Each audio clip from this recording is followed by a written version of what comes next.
Yeah.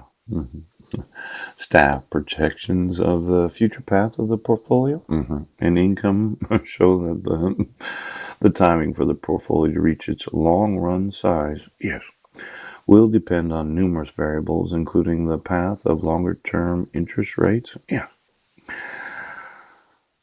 The bank's demand for reserves, right? The reserves that you have that are excess of the amount that is necessary to be kept at the bank. Yeah. And then the FOMC's future choices about its operating regime. Yeah. Now, this is a good explanation. The Federal Open Market Committee's future choices about its operating regime. And then the evolution of other non reserve liabilities. Yeah. This is an evolving liability, but they're non reserve liabilities. Yes. As in their securities. Uh-huh. hmm Exactly how much of the liabilities of the Federal Reserve are not actual treasuries or U.S. government securities. I mean, we know that you only have 21.3 billion, yes, in foreign reserves. So I just wondered, is there any corporations where you've been buying some stock and you thought, well, as long as the market goes up, they'll do fine? Now, this regime, yeah. Are we going to change that? Yeah. Because you're making choices about your operating regime, and I kind of thought that the Federal Open Market Committee was something that had been established, but maybe you're going to change the actual committee members, or you want to make it bigger. Maybe we need a few thousand individuals to decide exactly what the future choices of the Federal Reserve Bank are. And then there's this whole demand for the reserves of the banks that keep their reserves on reserve at the federal. And then the longer term interest rates.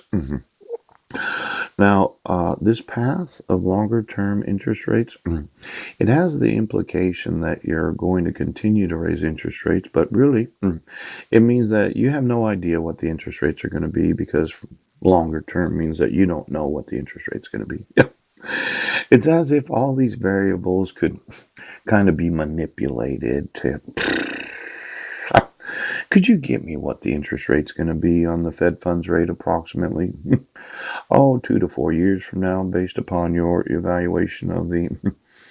Well, see, the New York Fed, December 2000 OM suggests that the size of the portfolio normalizes sometimes between 20 and 22 within those 2 years. At levels between 2.5 trillion and 3.3 trillion. There's a normalization of approximately $800 billion. Yes, that's going to happen sometime between 2020 and 2022. 800 billion.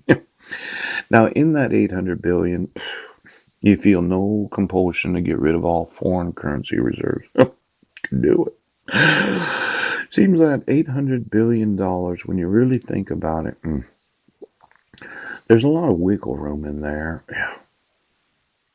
Uh, See, the projections also indicate that the portfolio's net income will remain solidly positive across a range of scenarios, a finding consistent with the results of a similar analysis conducted by the desk in July of 2017.